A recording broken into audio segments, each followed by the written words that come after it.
मित्रों, नमस्कार। आज हम सावन सोमवार की एक पवित्र कथा का श्रवण कराने जा रहे हैं। जो भी व्यक्ति इस कथा को सच्चे मन से शुरू से लेकर अंत तक पूरा सुनता है, उसकी सारी इच्छाएं पूर्ण हो जाती हैं। वह व्यक्ति कभी भी गरीब नहीं रहता है। उसका घर सदैव मां लक्ष्मी से भरा रहता है। मित्रों, हम कहानी शुरू करें और आप कहानी में खो जाएं। इससे पहले अगर आप हमारे चैनल पर पहली बार आए हैं तो कमेंट्स में हर हर महादेव लिखकर चैनल को सब्सक्राइब अवश्य कर लें। मित्रों, एक समय की बात है। किसी नगर में प्रदीप नाम का एक किसान रहता था और उसकी पत्नी का नाम नीतू था। वह धर्म आस्था में बहुत विश्वास करती थी और वह हर रोज सुबह उठकर भगवान भोलेनाथ की पूजा आराधना करती थी और सावन माह में सावन सोमवार का व्रत रखती थी। भगवान भोलेनाथ जी के मंदिर में जाकर उनकी कथाओं को सुनती थी। प्रदीप और नीतू दोनों एक छोटी सी टूटी फूटी झोपड़ी बनाकर रहते थे और किसी तरह से वह अपने जीवन का निर्वहन कर रहे थे। ऐसे ही दिन गुजर रहे थे। फिर एक दिन प्रदीप को अपने किसी कार्य के लिए नगर से बाहर जाना पड़ जाता है और इधर नीतू भगवान भोलेनाथ की शिवलिंग के सामने बैठकर उनकी पूजा आराधना में लग जाती है। फिर भगवान भोलेनाथ जी के खास मंत्र ओम नमः शिवाय का जाप करने लगती है। उसकी प्रार्थना को भगवान भोलेनाथ और माता पार्वती सुन रहे होते हैं। तभी अचानक से माता पार्वती भगवान भोलेनाथ से कहती हैं, हे प्रभु, यह किसकी इतनी मीठी आवाज है जो मेरे मन को मंत्रमुग्ध कर रही है। तब भगवान भोलेनाथ माता पार्वती जी को कहते हैं, हे देवी पार्वती, आप सत्य कहती हैं। यह मेरी सच्ची भक्त है। इसका नाम नीतू है। हे देवी पार्वती, मैं भी नीतू के इस जाप से मंत्रमुग्ध हो गया हूं। भगवान भोलेनाथ माता पार्वती से आगे कहते हैं, हे देवी पार्वती, नीतू और उसका पति एक टूटी फूटी झोपड़ी में रहते हैं और वे दोनों इस कलयुग के बुरे समय में भी सच्चे मन से भक्ति करते हैं और सावन माह में सावन सोमवार का व्रत रखते हैं और मेरी कथाओं का श्रवण करते हैं। लेकिन इन पति पत्नी की इस दशा को देखकर उसके नगर का कोई भी व्यक्ति उसकी मदद करने के लिए तैयार नहीं होता है। भगवान भोलेनाथ की इन बातों को सुनकर माता पार्वती कहती हैं, हे प्रभु, आप मुझे इन दोनों के बारे में सारी बात विस्तार से बताइए कि यह दोनों पति पत्नी कौन हैं और इनका क्या परिचय है।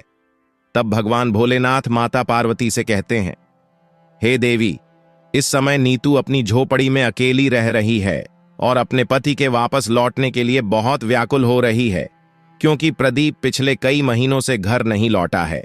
इसलिए नीतू बहुत ही चिंतित हो रही है और प्रदीप किसी दूसरे नगर में एक सेठ के घर पर लेबर का कार्य करता है। उस सेठ के द्वारा दिए गए धन से वह किसी तरह से अपने जीवन का निर्वहन कर रहा है और आज वह अपने कठिन परिश्रम से प्राप्त किए धन को लेकर अपनी पत्नी के पास जा रहा है, क्योंकि उसे अपनी पत्नी उतनी ही प्रिय है जितना कि आप हमें अति प्रिय हैं। तब माता पार्वती भगवान भोलेनाथ जी से कहती हैं, हे नाथ, मैं देख रही हूं कि आप उन दंपति का अत्यधिक प्रशंसा कर रहे हैं, लेकिन मैं अपने मन में एक बात सोच रही थी कि प्रदीप और नीतू बिना धन के अपने जीवन का निर्वहन कैसे कर रहे हैं। मित्रों, माता पार्वती भगवान भोलेनाथ जी से आगे कहती हैं, हे प्रभु, मैं उन दोनों की परीक्षा लेना चाहती हूं, लेकिन इसके लिए आप मुझे आज्ञा दीजिए। तब भगवान भोलेनाथ माता पार्वती से कहते हैं, हे देवी पार्वती, आप जैसा चाहती हैं आप उन दोनों की परीक्षा ले सकती हैं कि उनका मेरे ऊपर भरोसा सत्य है या नहीं। भगवान भोलेनाथ की बात सुनकर माता पार्वती अपने शेर पर सवार होकर आकाश मार्ग से होते हुए पृथ्वी लोक पर पहुंच जाती हैं और स्वयं एक औरत और शेर को एक छोटी लड़की का रूप धारण कर लेती है। उधर प्रदीप अपना कार्य समाप्त करके कुछ दिनों के लिए छुट्टी लेकर अपने घर जा रहा था। उसने घर से निकलने से पहले ही एक खत अपनी पत्नी के लिए लिख दिया था और वह खत नीतू के पास पहुंच भी गया था। प्रदीप ने उस खत में लिखा था कि नीतू, जब तक यह खत तुम्हारे हाथ में जाएगा तब तक मैं आधे रास्ते में पहुंच जाऊंगा। यहां सब कुछ ठीक चल रहा है। सेठ जी मेरे कार्य से बहुत प्रसन्न हैं, इसलिए उन्होंने मुझे खास चीज पुरस्कार के रूप में भी दी है। उसके बारे में मैं तुम्हें घर पर आकर बताऊंगा। मुझे सिर्फ पुरस्कार ही नहीं मिला है, बल्कि एक बड़ा पद भी मिल गया है। अब तुम देखना, बहुत जल्द हमारी गरीबी दूर हो जाएगी। मुझे तुम्हारी बहुत याद आ रही है और मैं बहुत जल्द घर लौट रहा हूं। तुम अपने स्वास्थ्य का ख्याल रखना। तुम्हारा प्रिय प्रदीप। उस खत को पढ़ते पढ़ते नीतू रोने लगती है और उसकी आंखों से आंसू निकलने लगती है। फिर नीतू सोचने लगती है कि आखिरकार कई महीनों बाद वह घर वापस आ रहे हैं, इसलिए आज मैं उनकी मनपसंद का भोजन प्रबंध करती हूं। इतना सोचकर नीतू रसोई घर में जाती है और एक बड़े पात्र के ढक्कन को खोलती है तो वह देखती है कि उस पात्र में कुछ भी नहीं है। वह पात्र बिल्कुल खाली है। तब नीतू कहती है, हे भगवान, इसमें तो कुछ भी नहीं है। अच्छा, कोई बात नहीं, उनके आने के बाद ही कुछ बना लूंगी। उधर प्रदीप बैलगाड़ी में बैठकर अपने घर की तरफ आ रहा था और सोच रहा था कि पता नहीं नीतू को मेरी चिट्ठी मिली होगी या नहीं, क्योंकि मैं तो बहुत दिनों बाद घर लौट रहा हूं, इसलिए मुझे बहुत अच्छा लग रहा है और सेठ जी ने मुझे सोने का सिक्का भी दिया है। क्या पता आज के बाद मेरी गरीबी खत्म हो जाए। फिर प्रदीप उस बैलगाड़ी वाले से कहता है, अरे भाई, बैलगाड़ी को जल्दी जल्दी चलाओ, क्योंकि मुझे घर जल्दी पहुंचना है। तब बैलगाड़ी वाला कहता है कि हाँ भाई, चला ही तो रहा हूं।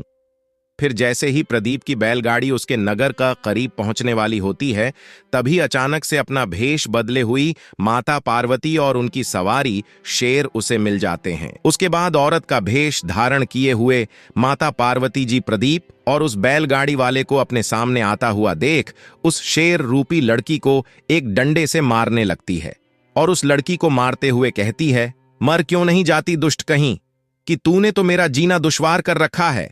उस औरत रूपी माता पार्वती की यह बात सुनकर प्रदीप उस बैलगाड़ी वाले से बैलगाड़ी को रोकने के लिए कहता है। फिर बैलगाड़ी से उतरकर उस औरत के पास जाकर कहता है, अरे क्या हुआ, आप इस छोटी बच्ची को डांट रही हैं? इसने ऐसा क्या किया है जो आप इसे डंडे से मार रही हैं?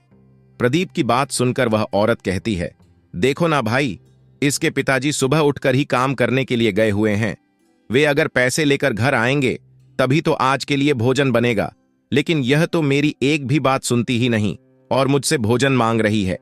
तब प्रदीप उस औरत से कहता है, अरे भाभी जी, यह तो अभी छोटी बच्ची है और शायद इसे बहुत तेज भूख लगी होगी, इसलिए यह ऐसा कह रही है और आप इसे डांट रही हैं। प्रदीप की बात सुनकर वह औरत कहती है, भाई तुम ठीक कह रहे हो, लेकिन क्या इसके अंदर धैर्य रखने की क्षमता नहीं है? और इसके पिता भी अभी तक घर नहीं आए हैं।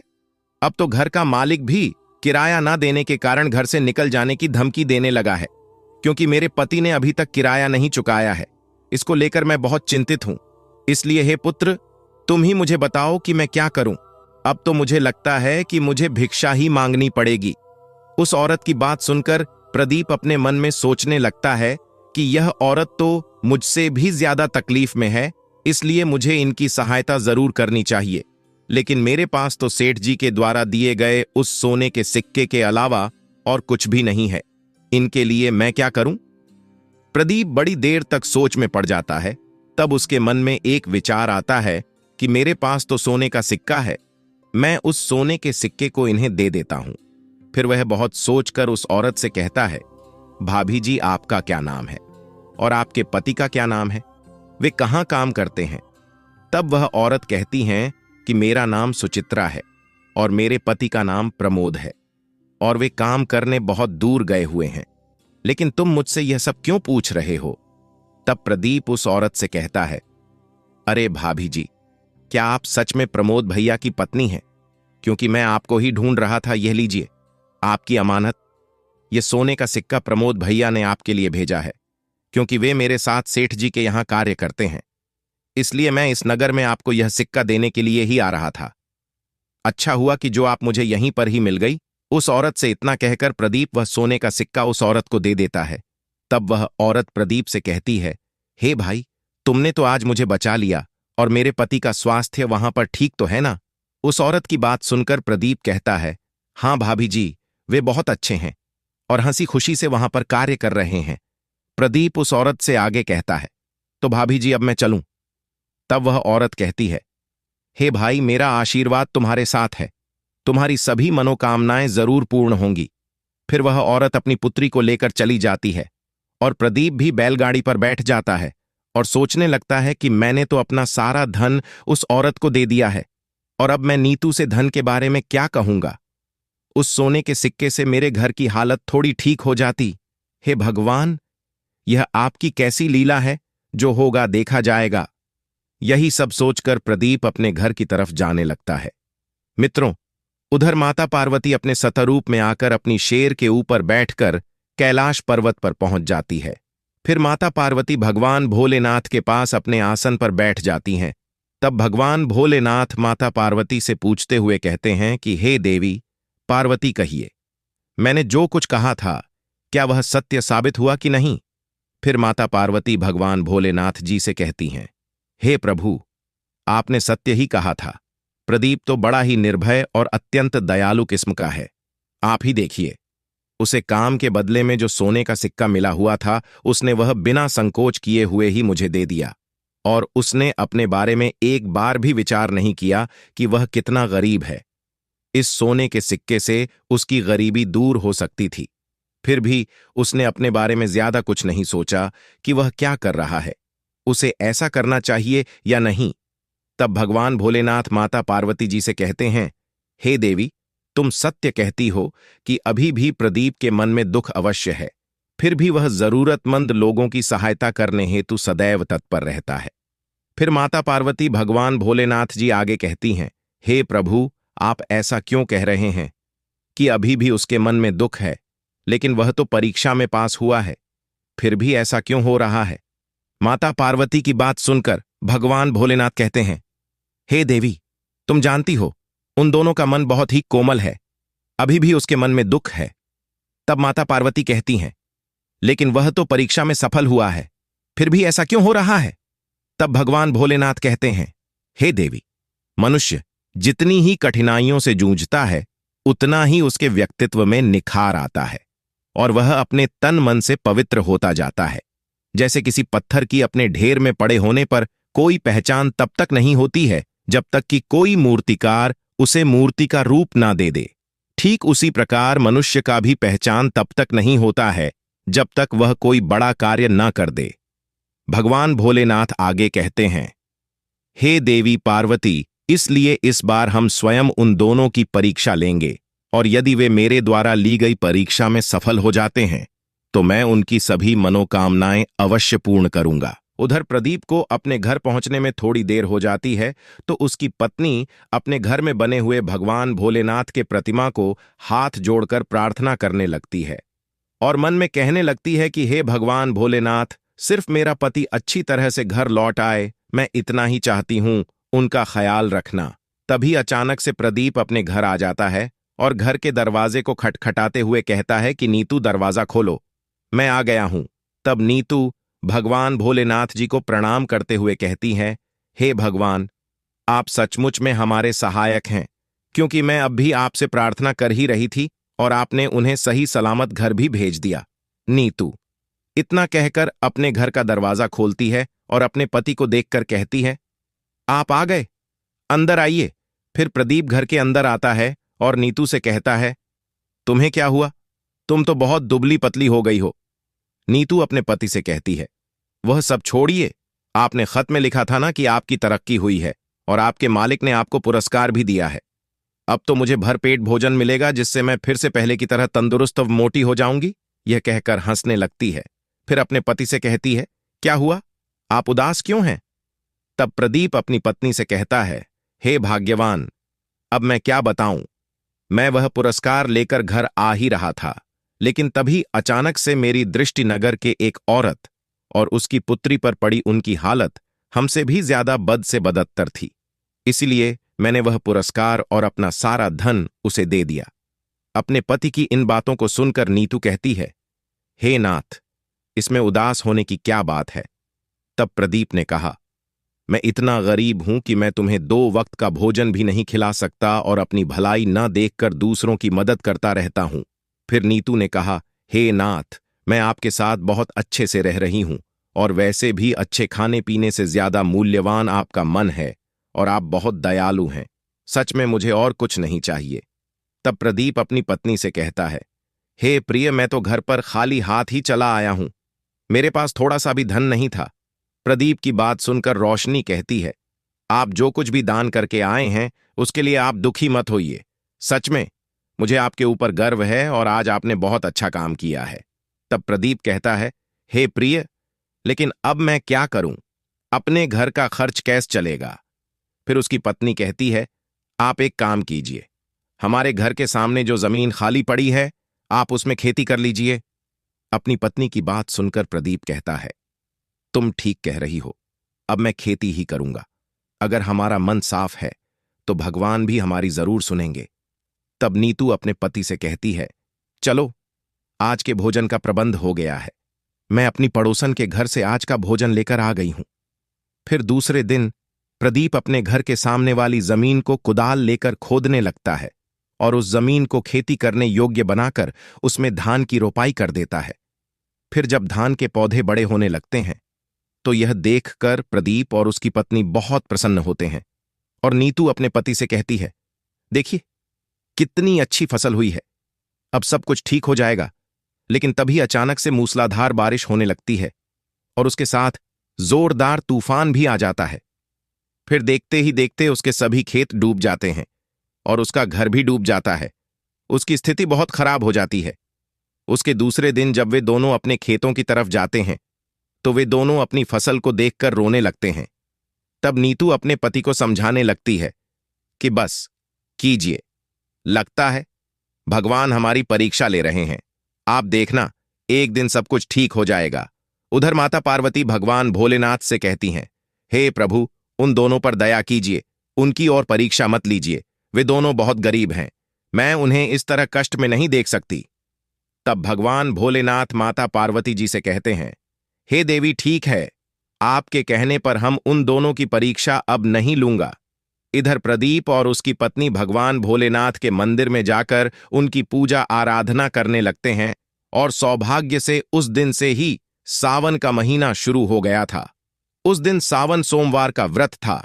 वे दोनों उस मंदिर में सावन सोमवार का व्रत रखते हैं और अन्न जल त्याग कर भगवान भोलेनाथ जी के शिवलिंग के सामने बैठकर उनकी पूजा आराधना करने लगते हैं। उस दिन वे दोनों भगवान भोलेनाथ की पूजा तब तक करते हैं जब तक कि उन्हें भगवान भोलेनाथ के साक्षात दर्शन ना हो जाए।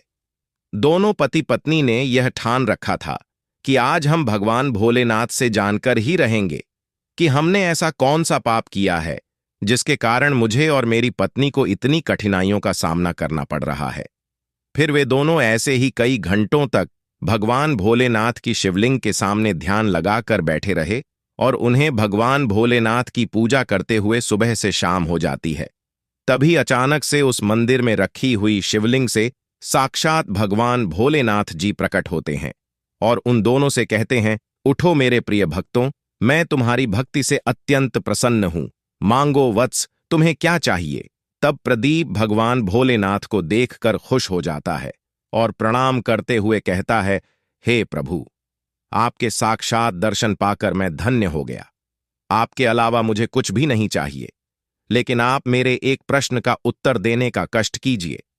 प्रभु, कि मेरे किन पापों के कारण मुझे इतनी गरीबी का सामना करना पड़ रहा है। तब भगवान भोलेनाथ प्रदीप से कहते हैं, हे पुत्र, तुम बहुत ही महत्वाकांक्षी हो और तुम इतने दिनों से गरीबी का सामना इसलिए कर रहे थे क्योंकि अभी तक हम तुम्हारी परीक्षा ले रहे थे और आज तुम हमारे परीक्षा में सफल हुए। साथ ही साथ तुमने और तुम्हारी पत्नी ने आज सावन सोमवार का व्रत भी रखा है और पूजा आराधना की है, इसलिए हम आज तुम्हारी सभी मनोकामना जरूर पूर्ण करेंगे। फिर भगवान भोलेनाथ ने उसकी सभी मनोकामनाएं पूर्ण कर दिए। उसके बाद भगवान भोलेनाथ जी अंतर्ध्यान हो जाते हैं। फिर भगवान भोलेनाथ के आशीर्वाद से उसकी झोपड़ी के स्थान पर एक बहुत बड़ा आलीशान घर बन जाता है। फिर प्रदीप अपनी पत्नी के साथ उस आलीशान घर में सुखपूर्वक रहने लगा और भगवान भोलेनाथ की कृपा से प्रदीप को बहुत सुंदर पुत्र की प्राप्ति हुई। मित्रों, फिर प्रदीप अपने छोटे से परिवार में सुखपूर्वक से जीवन यापन करने लगा। मित्रों, अगर आप भी अपनी इच्छा को पूर्ण करना चाहते हैं तो आप सभी सावन सोमवार का व्रत जरूर रखें और प्रतिदिन भगवान भोलेनाथ जी की पूजा अर्चना करें, जिससे भगवान भोलेनाथ आपसे प्रसन्न होकर आपकी भी सभी मनोकामनाएं अवश्य पूर्ण करेंगे। मित्रों, आशा करता हूं वीडियो आपको पसंद आई हो। अगर वीडियो पसंद आए तो वीडियो को लाइक और चैनल को सब्सक्राइब जरूर करें और अपने सभी प्रियजनों में शेयर अवश्य करें। वीडियो को पूरा अंत तक देखने के लिए आप सभी लोगों का दिल से धन्यवाद।